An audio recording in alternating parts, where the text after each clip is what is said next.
दोस्तों शुरू करने से पहले डिस्क्लेमर कि वीडियो सिर्फ और सिर्फ एजुकेशनल पर्पस के लिए है। इन्वेस्टमेंट एडवाइस आपको यहाँ पे नहीं दी जाती है, तो वीडियो को देखकर आप सीख सकते हो और इन्फॉर्मेशन को ले सकते हो।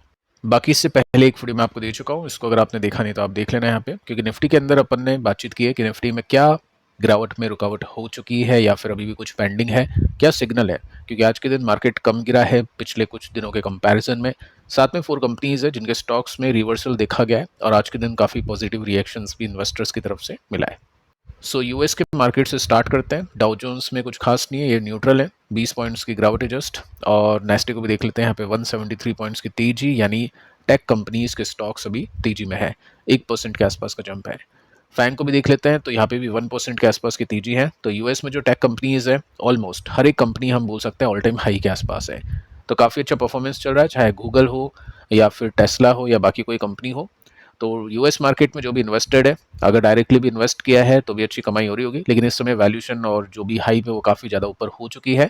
तो अभी इन्वेस्टर थोड़ा सा समझदार होने की कोशिश कर रहे हैं, गिरावट का वेट कर रहे हैं, चाहे वो फैंग हो या फिर वो डायरेक्ट कोई स्टॉक हो यूएस मार्केट के लिए। क्या रीज़न है मार्केट किस तरह से परफॉर्म करने के पीछे का, तो कुछ बड़ी न्यूज़ तो नहीं है। इन्वेस्टर्स अभी जो भी डेटा पॉइंट्स आने वाले हैं उसको देखने के लिए वेट कर रहे हैं। बाकी एफआईज ने आज क्या किया उसको देख लेते हैं। सबसे पहले तो 29 तारीख का डेटा है और 2800 यानी 3000 करोड़ के आसपास की बिकवाली हो चुकी है। निफ्टी नीचे है डाउन ट्रेंड के अंदर और यहाँ पे सब कुछ आपको लाल देखने को मिलेगा। तो मार्केट के अंदर गिरावट है। निफ्टी की सिचुएशन अपन देख चुके हैं पिछले वीडियो में, तो वो आप चेक कर लेना। साथ में एक खबर यहाँ पे आती हुई देखने को मिल रही है कि ट्रंप ने अनाउंस कर दिया है 100% टैरिफ फिल्म्स के ऊपर, मूवीज के ऊपर जो भी बनती है यूएस के बाहर। तो ट्रंप जो भी हो सकता है उसको कैप्चर करने की कोशिश कराए कि कहीं ना कहीं से भी ऐसा नहीं हो कि माल छूट जाए, पैसे आने चाहिए, टैरिफ लगना चाहिए। हर एक पॉसिबिलिटी ट्रंप कैप्चर करने की कोशिश करा। अभी फार्मा के ऊपर भी 100% टैरिफ लग चुका है। कुछ क्वेश्चंस मैं आपके सुन पा रहा हूँ कि ट्रंप का रवैया कुछ ऐसा है, तो उसके अंदर क्या आईटी कंपनीज के ऊपर सेपरेट टैरिफ लग सकता है क्या? देखो चांसेस बहुत ज़्यादा है, चांसेस बहुत ज़्यादा है। आगे हो सकता है ऐसी भी कुछ हमको न्यूज़ सुनने को मिल जाए, तो आईटी को फिलहाल नेगेटिव कैटेगरी में ही रखें तो अच्छा होगा शॉर्ट टर्म के लिए। और साथ में फर्नीचर के इंपोर्ट के ऊपर भी ये टैरिफ अप्लाई होने वाला है, पेनल्टी वगैरह सब कुछ यहाँ पे लगने वाली है। अब दोस्तों बात करते हैं कुछ कंपनीज को लेकर जिनके बारे में कुछ बड़ी खबरें आ रही है। टेक्निकली भी देखते हैं और न्यूज़ बेसिस पे भी देखते हैं। देखिए फर्स्ट कंपनी रेलटेल, स्टॉक आज 1% के साथ में नीचे था। आफ्टर मार्केट क्लोजिंग न्यूज़ है, यानी 6:07 के आसपास की न्यूज़ है। और उससे पहले भी एक न्यूज़ आई थी सुबह 7:00 के आसपास। कंपनी को 50 करोड़ का कॉन्ट्रैक्ट मिला, उसका रिएक्शन कुछ खास नहीं है। साथ में कंपनी को 37 करोड़ का एक और ऑर्डर मिल चुका है। देखते हैं कल कैसा रिएक्शन होता है। देखो एक चीज़ आप नोटिस करिए, जब मार्केट खराब करेगा तो ये कंपनीज या जो भी कंपनीज है जो भी ट्रेंड में नहीं है वो खराब ही करेगी। लेकिन ऑर्डर बुक आपको ट्रैक करनी है। कंपनी अपना काम धंधा वैसे ही करेगी जैसे कंपनी पहले करी थी। जैसे स्टॉक नीचे है तो इसका मतलब ऐसा नहीं कि कंपनी काम कम कर देगी या काम करना बंद कर देगी। तो एकदम से जब वैल्यू इन्वेस्टर को लगेगी कि हाँ बहुत गिर चुका है, ऑर्डर बुक अच्छी है, तो फिर एकदम से तेजी बनेगी। तो रेलवे कंपनीज के ऊपर फोकस होना चाहिए क्योंकि इनके पास में अच्छे ऑर्डर्स आ रहे हैं और स्टॉक अभी नीचे है। और जैसे अगर मैं इस कंपनी की बात करूँ तो यहाँ पे आप देखोगे तो सपोर्ट अभी थोड़ा सा नीचे ही देखने को मिल रहा है। तो वैसे पॉसिबिलिटी है स्टॉक के डाउनसाइड की, लेकिन वैसे अगर मैं ऑर्डर बुक के हिसाब से देखूँ तो हाँ थोड़ी सी अट्रैक्टिव अभी रेल कंपनीज हो चुकी है। अगर किसी इन्वेस्टर को कन्फ्यूज़न होती है कि किसी स्टॉक में खरीदारी करे नहीं करे, कैसी कंपनी है समझ में नहीं आ रही है, तो उसके लिए सिंपल सा फंडा है। ईटीएफ होता है, जैसे ग्रो का रेल ईटीएफ है, तो उसके अंदर रेलवे कंपनीज आ जाती है। इस तरह की जो भी रेल कंपनीज हो गई, आईआरसीटीसी भी उसमें है और भी बाकी कंपनीज हैं, तो उसको भी चेकआउट कर सकते हैं। नेक्स्ट जो कंपनी है इसका नाम है टाटा मोटर्स। स्टॉक ने आज कुछ नहीं किया, कुछ खास नहीं किया, और जो न्यूज़ आई आफ्टर मार्केट क्लोजिंग आई है। पहले एक न्यूज़ मैं आपको बताना चाहूँगा, ठीक है, पहले आप इसको चेक कर सकते हैं। न्यूज़ दोस्तों ये है कि टाटा मोटर्स का जो डी मर्जर है जिसकी प्लानिंग हुई थी, न्यूज़ भी हमने डिस्कस की थी, वो होगा अप्लाई 1 अक्टूबर से। अभी आप देखोगे तो कंपनी का जो बिजनेस है वो स्प्लिट होगा। पैसेंजर व्हीकल का एक अलग बिजनेस होगा, कमर्शियल व्हीकल का एक अलग बिजनेस होगा। अलग बिजनेस करने के फायदे कंपनी को यह है कि कंपनी ज़्यादा पैसा उठा सकती है, अलग अलग बिजनेस के अलग अलग लोन्स ले सकती है, अलग अलग एक्सपर्टीज होगी, अलग अलग सीईओज हो गए, ठीक है, एंटिटीज ही चेंज हो जाएगी, तो पॉलिसीज वगैरह सब कुछ डिफरेंट होगा। तो हो सकता है कंपनी अच्छा काम करना शुरू कर दे। डेट क्या है? डेट है दोस्तों 1 अक्टूबर। अभी डिटेल में मतलब कैसा कुछ होगा या इफेक्ट की डेट ये मेंशन कर रखी है कि दोनों जो सीईओज हो गए ना अलग अलग कंपनीज के, वो यहाँ पे इफेक्टिव हो जाएंगे। रिकॉर्ड डेट की बात करें तो अभी तक वो आई नहीं है, तो देखते हैं आगे चल के कौन सी डेट यहाँ पे देखने को सुनने को मिलेगी। बट एक चीज़ आपको ध्यान रखना है कि कंपनी का जो बिजनेस है ना उसके बेसिस पे इन्वेस्टमेंट करते हैं। डीमर्जर हो रहा है, स्प्लिट हो रहा है, बोनस आ रहा है, डिविडेंड मिल रहा है, उसकी बेसिस पे इन्वेस्टमेंट नहीं करते हैं, क्योंकि बिजनेस ही नहीं चलेगा तो फिर कोई फायदा नहीं है। अब इसका बिजनेस कैसा कर रहा है वो मैं आपको बता देता हूँ। स्टॉक अभी आप देख ही सकते हैं नीचे है, बाकी ऑटोमोबाइल कंपनीज कहाँ से कहाँ तक पहुंच गई, बट स्टॉक अभी अंडर परफॉर्म कर रहा है क्योंकि लॉसेज होते हैं इस कंपनी को काफ़ी, और उस वजह से कंपनी नहीं चल पाती है। सो मोडी की कुछ रेटिंग्स है। मोडी ने प्रिडिक्ट किया है कि JLR, जैगुआर लैंड रोवर, जो इसका सेगमेंट है जो आउटसाइड इंडिया बिकता है, ये जो गाड़ियाँ बिकती है, इसके ऊपर बहुत ज़्यादा डिपेंडेंसी है टाटा मोटर्स की। ये सेगमेंट अगर ख़राब करता है तो पूरा टाटा मोटर्स ख़राब करता है। तो ये जो सेगमेंट है ना, इसको कुछ हफ्ते लगेंगे रीस्टार्ट करने के लिए अपने ऑपरेशंस को, क्योंकि प्रोडक्शन अभी के समय रुका हुआ है। तो प्रोडक्शन ही रुक गया तो कंपनी का स्टॉक कैसे चलेगा। अभी भी इसको काफ़ी टाइम लगेगा, कुछ हफ्ते लगेंगे। ये एक चीज़ आप इसमें नोटिस करिए, जिसके पास भी है कुछ टाइम तक और ट्रबल इसमें देखने को मिलेगा। मूडी ने बिलीव किया है कि कंपनी ऑफर कर सकती है फाइनेंशियल हेल्प JLR को अगर जरूरत हो तो, बट चांसेस बहुत कम है। मतलब हेल्प ही नहीं करेगी कंपनी फाइनेंशियली तो ऑब्वियस है फिर वो लॉसेज होगी कंपनी को, जिसमें दिक्कत आ सकती है। तो ये रीज़न है स्टॉक के नीचे अभी रहने का। इतना सब कुछ अच्छा हो चुका है, GST वगैरह सब कुछ हो चुका है, स्टिल कंपनी नहीं कर रहा है कुछ, कंपनी नहीं करी कुछ अच्छा। साथ में आप देखोगे ना तो रेटिंग कुछ ऐसी है, BA1 है, लेकिन आउटलुक चेंज हो चुका है नेगेटिव, यानी कंपनी का स्टॉक खराब करेगा ऐसा कुछ यहाँ पे आउटलुक बन चुका है कंपनी की फाइनेंशियल सिचुएशन को देखकर और कंपनी की जो भी फ्यूचर प्लान्स उसको देखकर। तो सिंपल सा फंडा है, टेक्निकल्स को फॉलो करते हैं। ऐसे में जब भी कोई बड़ा पैसा लगाता है तो उसका मतलब कुछ बड़ी न्यूज़ आने वाली होगी, कुछ अच्छे नंबर्स आने वाले होंगे, या नंबर्स अच्छे आते हैं उसके बाद में जब पैसे रखते हैं अच्छे रिवर्सल्स आते हैं जब चेक करते हैं, बड़े भी तक ऐसा कुछ नहीं है, तो इसको हम नेगेटिव कैटेगरी में ही रखना पसंद करेंगे। नेक्स्ट कंपनी PGEL, काफ़ी टाइम बाद इसको लेकर कुछ न्यूज़ आई है, उसको चेक कर लेते हैं। और कंपनी का स्टॉक वैसे भी ऊपर से काफ़ी नीचे है, कितना नीचे है वो मैं आपको बता देता हूँ। सबसे पहले स्टॉक अभी 50% नीचे है।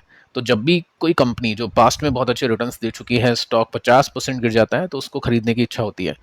लेकिन ज़रूरी नहीं है कि कोई स्टॉक नीचे है तो वो आपके खरीदने के बाद में ऊपर ही जाएगा, हो सकता है उसको काफ़ी टाइम लगे, हो सकता है वो ऊपर नहीं जाए। तो आपको रिसर्च कर लेनी चाहिए। और ये मार्केट है, डायरेक्ट इन्वेस्टिंग है, तो उसमें फ्लक्चुएशन होते हैं, फ्लेक्सिबिलिटी आपके पास में होनी चाहिए कि कौन सी कंपनी को कब एंट्री करनी है, कौन सी कंपनी को कब एग्जिट करना है, या किस कंपनी को कितना होल्ड करना, एक्सपेक्टेशंस रखनी है। तो देखिए दोस्तों, कंपनी का स्टॉक सबसे पहले बताना चाहूँगा कि 50% नीचे क्यों है। जैसा कि आपको याद होगा, एक न्यूज़ आई थी 8 अगस्त को, और उसमें कंपनी का मैनेजमेंट ने बोला था कि हमारी जो रेवेन्यू ग्रोथ है ना पूरे साल की, उसकी जो गाइडेंस है हम करना चाहते हैं कट, यानी बिजनेस कम है और जितनी कमाई की एक्सपेक्टेशन हमने आपको दी थी पहले, उम्मीदें आपकी जगाई थी, वो उम्मीदें हम वापस से लेते हैं। उतना डिलीवर हम नहीं कर पाएंगे, उतनी अच्छे रिजल्ट हम नहीं दे पाएंगे, उतने अच्छे प्रॉफिट हम नहीं दे पाएंगे। तो गाइडेंस काफ़ी कट की थी कंपनी ने, ठीक है।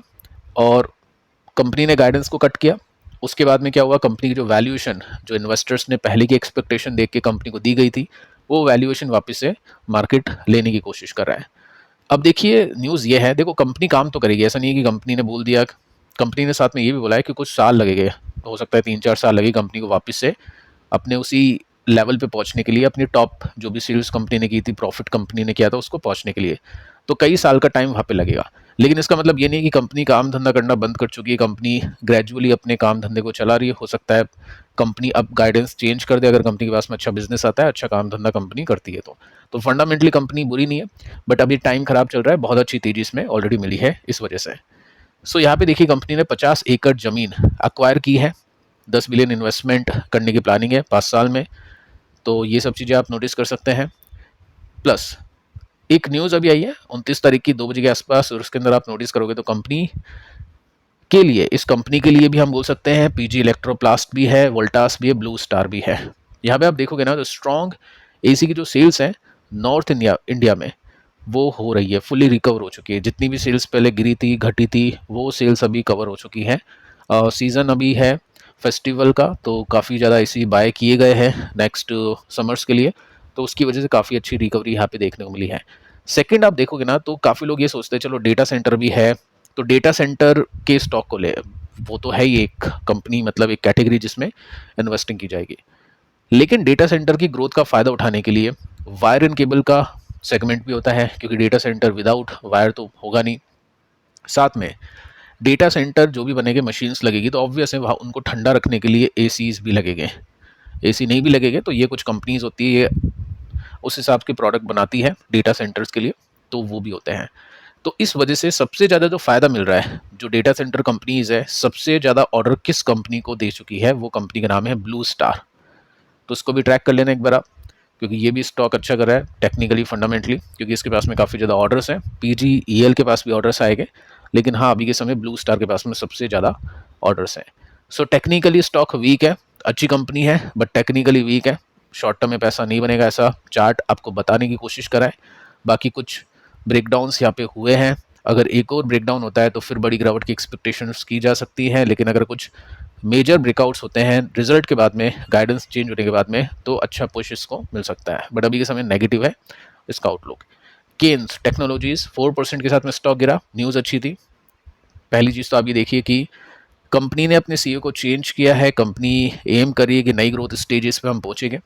साथ में कंपनी ने यानी केन्स सेमीकंडक्टर एक इसकी सब्सिडरी है और USD फर्म है, जॉइंट वेंचर के साथ काम किया है दोनों कंपनीज ने। 3,330 करोड़ रुपीस का इन्वेस्टमेंट कंपनी करेगी सेमीकंडक्टर प्रोडक्शन के लिए इंडिया में। तो उसका कुछ अच्छा रिएक्शन मिला नहीं, क्योंकि मार्केट को ऑलरेडी पता है कि ये सब चीज़ें होगी और उसके हिसाब से वैसे ही इसको 150 के आसपास का PE दे रखा है और स्टॉक अभी अपने प्रॉफिट बुकिंग के लेवल पे भी आ चुका है। यहाँ से एक बड़ी गिरावट हुई थी, अभी उसी लेवल पे पहुँच चुका है।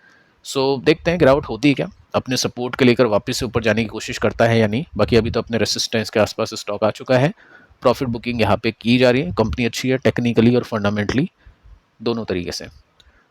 इसके बाद में नेक्स्ट कंपनी है E2E नेटवर्क्स। देखो आज 4% के साथ में स्टॉक गिरा, लेकिन टेक्निकली कंपनी रिवर्स कर चुकी है। डेटा सेंटर के लिए हम इस कंपनी को सिलेक्ट कर सकते हैं स्टडी करने के लिए।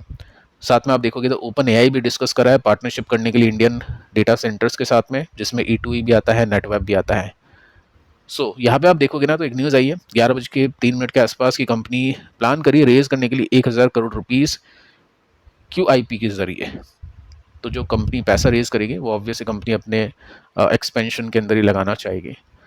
तो ठीक है, स्टॉक अभी नीचे है मार्केट की कंडीशंस के साथ में, वैल्यूएशन भी काफ़ी ऊपर है इसकी, लेकिन यहाँ पे एक रिवर्सल इसमें मिल चुका है, तो इसको भी आप रडार पे रख सकते हैं। टाटा इन्वेस्ट 2% की तेजी, कंपनी की इन्वेस्टी कंपनी IPO लेकर आने वाली है जिसका नाम है टाटा कैपिटल।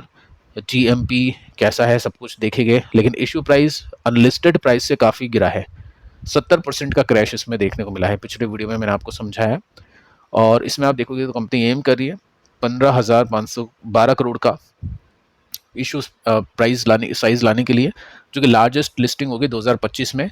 टाटा इन्वेस्टमेंट को उसका फ़ायदा होगा, क्योंकि टाटा इन्वेस्टमेंट के पास में टाटा कैपिटल के स्टॉक्स हैं। ठीक है, स्टॉक अभी तेज़ी में है और वैसे भी डायरेक्शन इसका प्लस में है, रिवर्सल इसमें मिल चुके हैं और जो भी कंपनी रिवर्सल दे चुकी है ना, वही कंपनी अभी आपके पोर्टफोलियो को संभालेगी अगर आपके पास में है तो। सभी कंपनी तो आप ले नहीं सकते हो, लेकिन कुछ कंपनीज जो भी आपके पास में है या अभी आप लेना चाहते हो, वो कंपनीज आपके पोर्टफोलियो को संभालेगी। साथ में यहाँ पे 1:1 का रेशियो भी है स्प्लिट का, उसको लेकर भी थोड़ी सी हाइप है। ऑल टाइम हाई के बीच में थोड़ा सा गैप अभी इसमें बाकी है, देखते पहुँचता है या नहीं पहुँचता है। फिलहाल दोस्तों इस वीडियो में इतना ही, पिछले वीडियो को आप देख लेना, मिलते हैं कल, तब तक के लिए शुभ रात्रि।